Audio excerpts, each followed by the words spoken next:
Olá, bem-vindo novamente ao curso Maratona Java.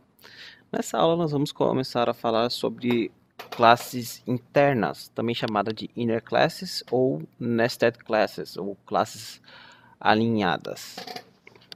Aninhadas, não alinhadas.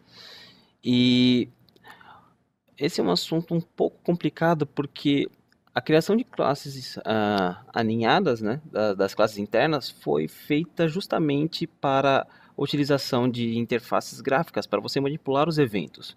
Porque imagina que você tem uma tela, e nessa tela você tem métodos normais que vão trabalhar pegando texto, convertendo texto ou outras operações. E você tem operações que devem manipular eventos, como por exemplo, você clicou no botão para cancelar, clicou no botão para enviar, clicou no botão para salvar. Se você parar para pensar ah, do princípio da orientação a objeto, deveriam ser classes diferentes, uma para manipular o chat e outra para manipular os eventos do chat. Então é por isso que eles criaram, no Java foi criado classes internas. O problema é que nós não sabemos como trabalhar com interfaces gráficas, e não é o objetivo do curso ensiná-las a vocês. Então o que nós vamos fazer aqui vou ensinar o uso das classes internas, como é que nós utilizamos, como é que nós criamos, como é que nós chamamos. E quando chegarmos num assunto que é padrões de projeto, existe um padrão de projeto chamado Builder, onde nós fazemos o uso de uma classe interna. Então até lá, eu peço que vocês pelo menos foquem em como utilizar classes internas e alguma das regrinhas que nós temos que ter. Então a primeira coisa é que vamos criar um novo pacote aqui, zzab, new package, zzb, classes internas. E vamos criar aqui um pacote chamado teste. Vamos criar aqui uma classe chamada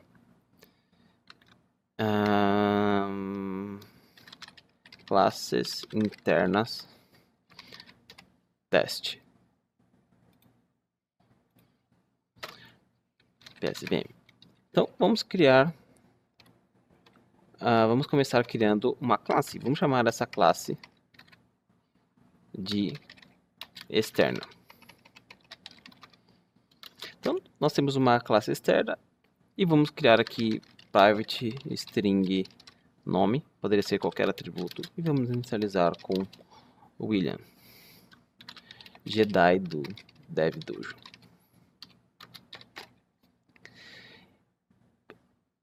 Para criar uma classe interna é muito simples, apenas crie uma classe dentro do bloco da classe mais externa. E nós temos aqui uma classe aninhada. E uma classe interna, ela é como se fosse um método. Ela tem acesso a todos os atributos da classe externa, inclusive os privados. Vamos criar aqui um método public void ver classe externa e vamos imprimir aqui o nome salt nome.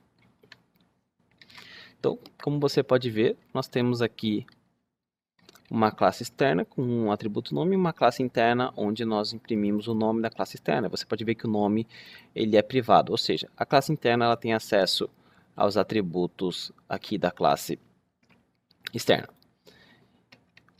Se nós estivéssemos criando esse método, essa classe aqui dentro da classe public static void main, por exemplo, vamos copiar isso aqui, Ctrl C, Ctrl V, Ctrl C, Ctrl V.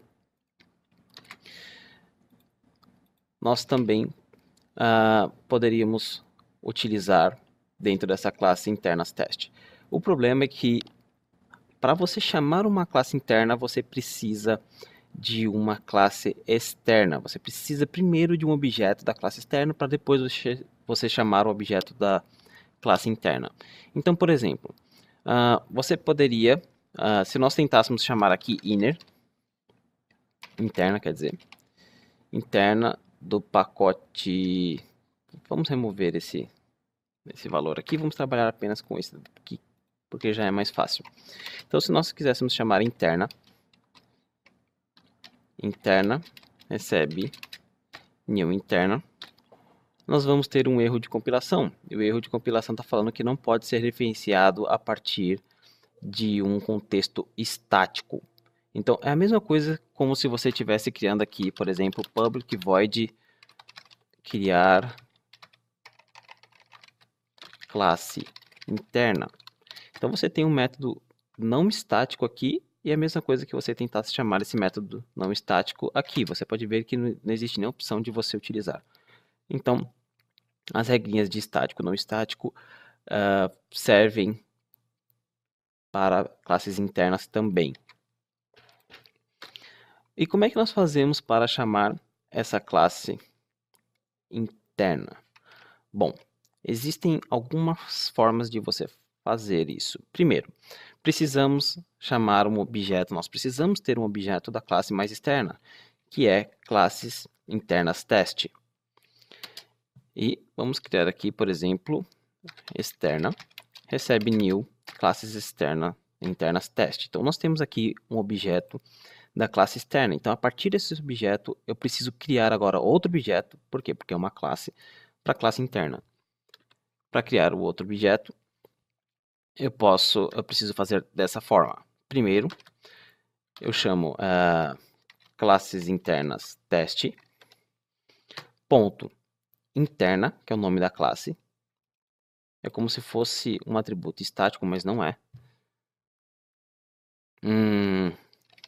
In recebe. Então, eu já tenho o objeto da minha classe externa. Só que eu preciso criar agora um objeto da minha classe interna. Então, externa ponto new espaço interna. Então, é uma sintaxe um pouquinho diferente, leva um tempo para você se acostumar com ela. Agora, esse in é um objeto da classe interna. Nós podemos chamar, então, in.ver classe externa. Ctrl Shift F10. Nós temos aqui, então, o valor sendo impresso. Agora, existem mais duas formas de você criar criar um objeto da classe interna. A primeira, nós já vimos, que é você fazer dessa forma. E a segunda é fazer desta forma.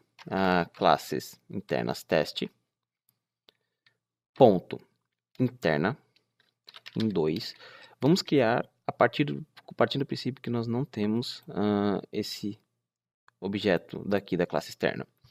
Vamos ter que dar um new para pegar esse objeto aqui, new classes internas teste, ponto, nós não tivemos que dar o new aqui, vamos dar o new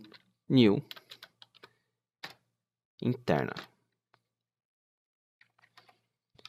em 2.ver classe externa, Ctrl Shift F10, está funcionando. Então, nós temos essas duas formas de você criar, mas lembre-se, todas elas você precisa primeiro de um objeto da classe mais externa, porque é como se fosse um atributo comum. Você não pode pegar, por exemplo, o nome se você não tiver um objeto de classes internas teste. É a mesma coisa para a classe interna. Agora, outra coisa interessante é, lembra do objeto dis, quando ele faz referência para o próprio objeto em questão? O que nós fazemos quando nós temos que utilizar o dis dentro da classe interna? Bom, se nós quiséssemos utilizar o dis, você acha que o dis, dessa forma, está se referindo ao objeto da classe interna ou ao objeto da classe externa? Quando você utiliza apenas o dis, ele sempre vai se referir ao objeto em questão onde ele está sendo chamado. Então, nesse caso, ele vai estar se referindo ao objeto da classe interna. Nós podemos ver isso, vamos comentar aqui para não ficar muito grande, que nós temos classes internas, nós temos esse cifrão, interna e o objeto. Significa que o dis ele está se referindo ao objeto da classe interna. Se você quiser referir ao dis da classe externa, Salt, nós podemos chamar classes internas teste.dis. Ctrl Shift F10. E o dis agora está se referindo à classe mais externa. Então, é dessa forma que nós podemos criar e utilizar classes internas. E quais são os tipos de atributo que você pode colocar em uma classe interna? Bom, como é é como se fosse um método, você pode colocar private, você pode colocar abstract, você pode colocar public, você pode colocar protected, você pode colocar static, mas nós vamos falar sobre isso depois. E você pode colocar strict FP. Então não cai na certificação, você só precisa saber que isso pode ser utilizado na declaração de classes internas. Então, tudo isso pode ser utilizado de classe interna porque é como se fosse um membro comum daquela classe, um outro método, porém com maiores capacidades. Bom, na próxima aula nós vamos começar a falar sobre classes locais, classes internas dentro de métodos. Então, nós vamos continuar falando sobre esse assunto. Vejo vocês na próxima aula. Até mais.